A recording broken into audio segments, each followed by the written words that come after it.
New York বিমানবন্দরে ডিম হামলার শিকার হয়েছেন এনসিপি নেতা আখতার হোসেন। গণমাধ্যম এটা নিয়ে বেশ সরগরম, সোশ্যাল মিডিয়া বেশ উত্তপ্ত, এবং এই ডিম হামলা চালিয়েছেন আওয়ামী লীগের নেতাকর্মীরা, এবং আওয়ামী লীগের যারা ডাই হার্ট ফ্যান তারা এটাকে খুব উচ্ছ্বসিত।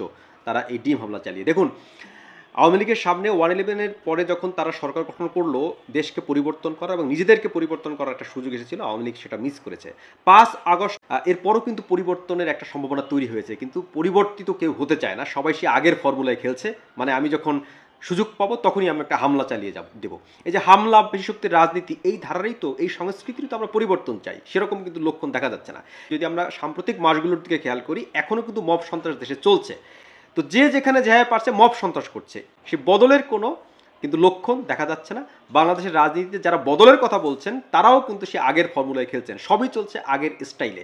যদি এই সংস্কৃতির পরিবর্তন করা না যায় তাহলে আসলে আলটিমেটলি কিছুই পরিবর্তন হবে না।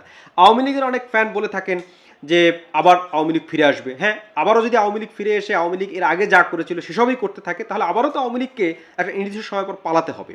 এখন যারা ক্ষমতায় আছেন তারাও যদি বাড়াবাড়ি করে থাকেন তাদেরকেও পালাতে হবে। তার মানে আপনি যখন ক্ষমতায় থাকবেন তখন আপনি জুলুম করবেন, আর ক্ষমতার বাইরে যখন থাকবেন তখন আপনি পালাবেন। এই হচ্ছে বাংলাদেশের রাজনীতির একটা চক্র। এই চক্রটি ভাঙারই সুযোগ তৈরি হয়েছে এই 5 আগস্টে, কিন্তু কেউ ভাঙার চেষ্টা করছে না, সবাই সেই পুরনো ফর্মুলায় খেলছে। অনেকে পুরনো স্টাইলে কথা বলে খেলছে, অনেকে নতুন স্টাইলের কথা বলে পুরনো স্টাইলে খেলছে। মানে পেশি শক্তির রাজনীতি, হামলা মামলার রাজনীতি, এটাই অব্যাহত আছে।